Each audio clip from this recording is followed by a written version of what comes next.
Let us continue reading this book by Uriah Smith, Daniel Revelation 1897. We are now reading Daniel 11, verse 21. This is the second part of our reading.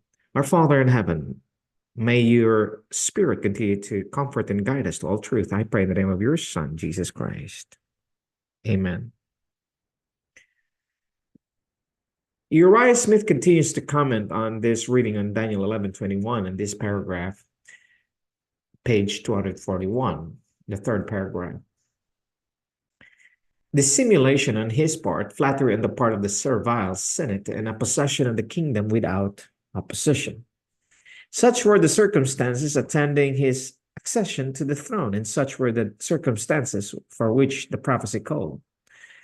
The person brought to view in the text is called a vile person. Was such the character sustained by Tiberius? A vile person. Let another paragraph from the encyclopedia answer. Tacitus records the events of his reign, including the suspicious death of Germanicus, the detestable administration of Sihanos, the poisoning of Drusus, with all the extraordinary mixture of tyranny with occasional wisdom and good sense which distinguished the conduct of Tiberius, until his infamous and dissolute retirement 8026 on the Isle of Capri in the Bay of Naples, never to return to Rome. On the death of Livia, 8029, the only restraint upon his actions and those of the detestable Sihanus was removed, and the destruction of the widow and family of Germanicus followed. At length, the infamous favorite extending his views to the emperor itself, Tiberius, informed of his machinations, prepared to encounter him with his favorite weapon, dissimulation. Although fully resolved upon his destruction, he accumulated honors upon him, declared him his partner in the consulate, and after long playing with his credulity and that of the Senate, who thought him in greater favor than ever, he artfully prepared for his arrest. Sejanus fell deservedly unimpeded, but many innocent persons shared in his destruction.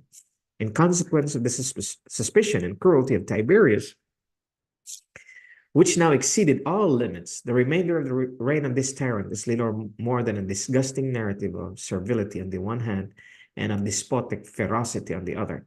That he himself endured as much misery as he inflicted is evident from the following commencement of one of his letters to the Senate.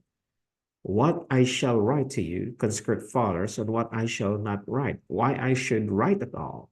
May the gods and goddesses plague me more than I feel daily that they are doing, if I can tell. What mental torture observes Tacitus in reference to this passage, which could extort such a confession? Seneca remarks of Tiberius that he was never intoxicated but once in his life, for he continued in a state of perpetual intoxication from the time he gave himself to drinking to the last moment of his life. Tyranny, hypocrisy, debauchery, and uninterrupted intoxication. If these traits and practices show a man to be vile, Tiberius exhibited that character in disgusting perfection. May God our Father bless you, and his only begotten divine Son, Jesus Christ, be gracious to you now and forevermore.